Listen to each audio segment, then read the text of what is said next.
Wah, kembali lagi di channel Anime Viral. Fans One Punch Man silahkan merapat karena di video kali ini kita akan membahas selanjutan cerita One Punch Man setelah berakhirnya season 2. Lebih tepatnya kita akan mereview manga One Punch Man chapter 122 versi Read OPM. Dan buat kalian yang belum lihat review chapter sebelumnya bisa klik link di pojok kanan atas video ini ya. Dan juga buat kamu yang cuma ngikutin animenya atau tidak mau kena spoiler, Mimin sarankan mending stop videonya aja dari sekarang. Nah, di chapter 122 ini pahlawan kelas S seperti Cell Emperor dan Big God mulai tersudut. Di sisi lain, Saitama dan Flashy Flash masih berlari bersama menyusuri markas asosiasi monster. Penasaran bagaimana detail ceritanya? Mari kita bahas. Di awal scene kita diperlihatkan Cell Emperor yang berhasil menghentikan monster Evil Natural Water dengan cara dibekukan. Akan tetapi belum selesai Cell Emperor membekukan monster tersebut, tiba-tiba datanglah seekor monster yaitu Hedoro Kurage yang sebelumnya sempat Cell Emperor kalahkan. Saat menyelamatkan Waganma yang sedang berada di dalam sel tahanan, ternyata monster minyak satu ini masih hidup guys. Meski sebelumnya sudah dibakar habis dan rencananya si monster ingin balas dendam sambil menunggu Evil Natural Water mengalahkan Cell Emperor. Evil Natural Water yang hampir membeku mencoba bergerak dan secara mengejutkan si monster malah menyerang monster Hedoro Kurage, lalu menyerap semua cairan minyak yang menyelimuti monster itu. Cell Emperor yang melihat aksi yang Evil Natural Water perbuat amat sangat terkejut sampai tidak bisa berkata apa-apa. Seluruh cairan yang menyelimuti monster Hedoro Kurage terus diserap oleh Evil Natural Water, seakan monster satu ini mendapatkan sumber kekuatan baru dari Hedoro Kurage. Evil Natural Water bahkan menyerap semua cairan minyak itu sampai habis tak tersisa. Cell Emperor yang masih membekukan Evil Natural Water dengan boneka saljunya menganalisa perbuatan dari si monster. Dia menyadari jika monster itu tidak menambah kapasitas air di dalam tubuhnya, melainkan menggabungkannya dengan minyak. Sedangkan bahan dasar minyak memiliki titik beku yang lebih rendah dibandingkan dengan air. Kesimpulannya, bahan minyak akan lebih sulit untuk dibekukan. Setelah selesai menyedot semua minyak dari dalam tubuh monster Hedoro Kurage, monster Evil Natural Water menggabungkan minyak tersebut ke dalam cairan tubuhnya. Lalu dia mulai berkembang dan dia semakin membesar. Cell Emperor mulai panik karena dia tidak pernah berpikir jika tubuh cairan yang dia hadapi sekarang ini memiliki pengetahuan dan penilaian seperti itu. Bahkan di saat sudah terpojok, monster Evil Natural Water bisa memikirkan solusi meskipun tubuhnya tidak mempunyai otak dan saraf. Melihat si monster yang semakin bertransformasi menjadi cairan minyak, Cell Emperor seperti tidak terima dengan kenyataan di depan matanya. Dia merasa lebih banyak belajar dibandingkan si monster, namun kenyataannya sekarang justru berkata lain. Lalu secara mengejutkan monster Evil Natural Water menyerang Cell Emperor dengan tembakan minyaknya. Tus! Serangan tersebut mengenai kaki dari Cell Emperor dan merusak robot boneka pembeku miliknya. Cell Emperor mulai berkeringat. Dia tidak menyangka jika serangan yang dilancarkan si monster berhasil mengenainya. Dan kekuatan yang dimiliki Evil Natural Water sekarang ini jauh lebih kuat daripada sebelumnya. Bagaimana nasib dari Cell Emperor? Apakah dia bisa mengalahkan monster Evil Natural Water yang telah menggabungkan minyak ke dalam tubuhnya? Sayangnya, scene harus berpindah. Kali ini diperlihatkan permukaan kota Z, di mana ada Genos yang sedang berlari sangat kencang menyusuri jalanan kota Z. Setelah membantu menyelamatkan para pahlawan pendukung, Genos akhirnya kembali lagi ke medan pertempuran. Genos berlari sambil menganalisa data yang staf Sekingar berikan kepadanya beberapa waktu lalu. Menurut data yang dikumpulkan oleh DriveNet, masalah yang sesungguhnya adalah monster dengan level bencana naga. Meskipun para pahlawan kelas S kuat-kuat, namun kemungkinan hanya Tatsumaki dan King saja yang bisa mengalahkan mereka semua. Genos menganalisa kekuatan para eksekutif asosiasi monster, termasuk Gyoro-Gyoro dan Orochi. Dia juga menyadari jika musuh yang akan dihadapi kali ini akan sangatlah sulit. Meski begitu, bagi Genos sudah tidak ada waktu lagi untuk memikirkan strategi yang tepat. Menurut Genos, jika gurunya Saitama sudah ikut terjun ke medan pertempuran, kemungkinan Saitama Sensei telah mengalahkan mereka semua. Lalu scene berpindah lagi ke markas asosiasi monster, di mana ada Saitama dan Flashy Flash yang sedang tersesat menyusuri lorong markas asosiasi monster. Hehehe. Setelah berlari sekian lama, akhirnya mereka berdua berhenti juga. Si Saitama memarahi Flashy Flash karena jalan yang mereka lalui ini adalah jalan yang sama. Dan si botak merasa jika mereka berdua cuma berputar-putar saja. Bahkan sudah 4 kali terjadi. Flashy Flash yang jaim itu merasa jika ini semua adalah jebakan yang asosiasi monster buat. Tapi menurut Saitama, Flashy Flash cuma berdalih saja karena dia sebenarnya juga tidak tahu di mana jalan keluar yang benar. Hehehe.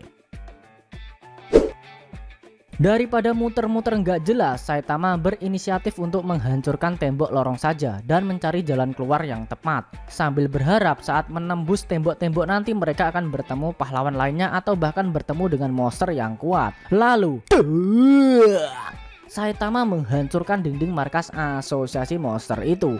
Flashy Flash cukup terkejut melihat aksi yang Saitama tunjukkan. Namun sambil menjaga image-nya itu, Flashy Flash berkata jika langkah satu ini akan melanggar kebiasaannya untuk tidak meninggalkan jejak kepada musuh. Tapi dia cukup setuju dengan keputusan Saitama. Begitu mereka berdua menemukan seekor monster, mereka akan menangkap dan memintanya membawa mereka ke tempat Raja Monster. Tidak jauh dari lorong yang Saitama dan Flashy Flash lalui, ada seekor monster yang sedang antri ke toilet karena sakit perut. Namun di dalam WC tersebut ada monster cebol bermata satu yang duduk di atas kloset. Ternyata monster cebol ini sengaja tidak keluar toilet dan bersembunyi karena dia menyadari jika tidak akan mampu mengalahkan pahlawan kelas S. Namun dinding di sebelah toilet tersebut tiba-tiba dihancurkan oleh Saitama. Dan akhirnya mereka berdua berhasil menemukan seekor monster yang kebetulan juga bersembunyi di dalam toilet. Hehehe. Sambil mengepalkan tangannya, Saitama meminta monster cebol bermata satu itu untuk mengantarkan mereka berdua ke hadapan Raja Monster. Flashy Flash mengancam dan memberi waktu 30 detik saja kepada monster itu untuk segera keluar dari dalam toilet. Sedangkan monster cebol itu amatlah sangat terkejut karena menyadari pahlawan yang ada di hadapannya adalah salah satu pahlawan kelas S, yaitu Flashy Flash. Apes juga monster cebol satu ini ya guys. Niatnya pengen sembunyi biar gak ketemu pahlawan kelas S, tapi malah ketemu duluan. Setelah itu kita dijelaskan cerita singkat tentang terbentuknya asosiasi pahlawan beserta peringkatnya.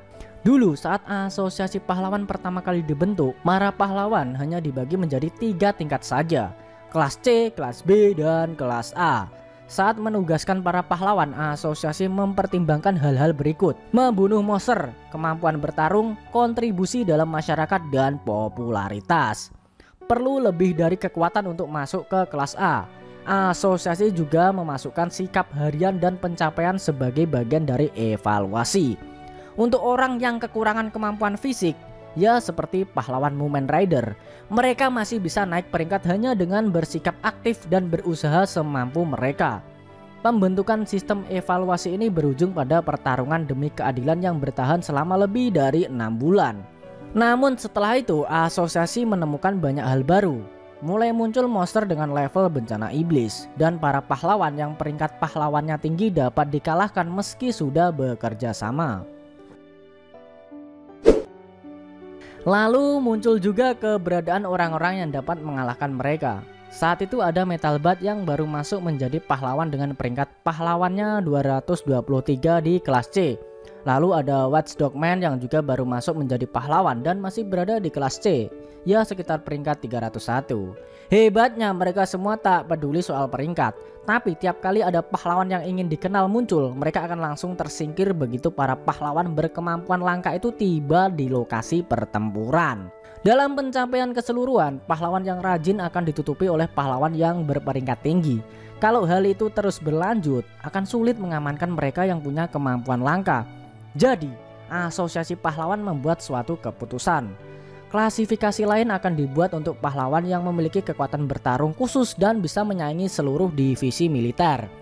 Dan peringkat baru pun terbentuk, di mana mereka lebih dikenal dengan para pahlawan kelas S. Ketenaran dan keberuntungan itu merupakan ambisi mereka yang memilih jalan sebagai pahlawan profesional. Namun tujuan mereka hanya menjadi juara di kelas A dan tak pernah masuk ke kelas S. Beruntung hal itu bisa diterima oleh semua orang, bahkan pejuang paling bengis sekalipun. Kelas S adalah hal gila.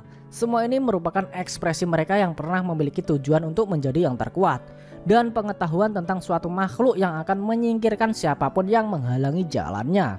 Namun musuh kali ini adalah eksekutif asosiasi monster, di mana mereka semua juga memiliki kekuatan di atas rata-rata monster pada umumnya, dan mereka semua memiliki level bencana naga. Scene berpindah, diperlihatkan monster Gams yang bersiap melahap Pigat. Sedangkan pahlawan gendut kita satu ini sudah dalam keadaan terluka parah dan tidak bisa bergerak setelah mencoba menghadapi salah satu eksekutif asosiasi monster itu. Secara mengejutkan baik Child Emperor dan Pigat yang notabene adalah pahlawan kelas S dapat tersudut. Mampukah para pahlawan itu memberikan serangan balik kepada para eksekutif asosiasi monster dan keluar dari markas musuh dengan selamat? Sayangnya, scene manga One Punch Man chapter 122 telah berakhir. Oke guys, itu tadi review manga One Punch Man chapter 122 yang ending scene-nya memperlihatkan Pigat yang sudah tidak berdaya menghadapi monster Gams. Bagaimana menurut kamu? Jangan lupa tinggalkan komentar kalian ya. Selain itu tekan like kalau suka sama video ini dan dislike kalau nggak suka. Jangan lupa klik subscribe lalu tekan loncengnya juga ya, supaya kamu selalu dapat notifikasi jika kita upload video terbaru. Kalau pengen share ke teman-teman kalian juga boleh banget, biar channel ini makin ramai dan makin dikenal banyak orang. Buat kamu yang mau ngasih kritik dan saran juga silahkan, supaya channel ini juga makin berkembang. Jika ada kata-kata dari Mimin yang kurang pas, Mimin mohon maaf. Sampai bertemu di video review manga One Punch Man selanjutnya, and see you next time.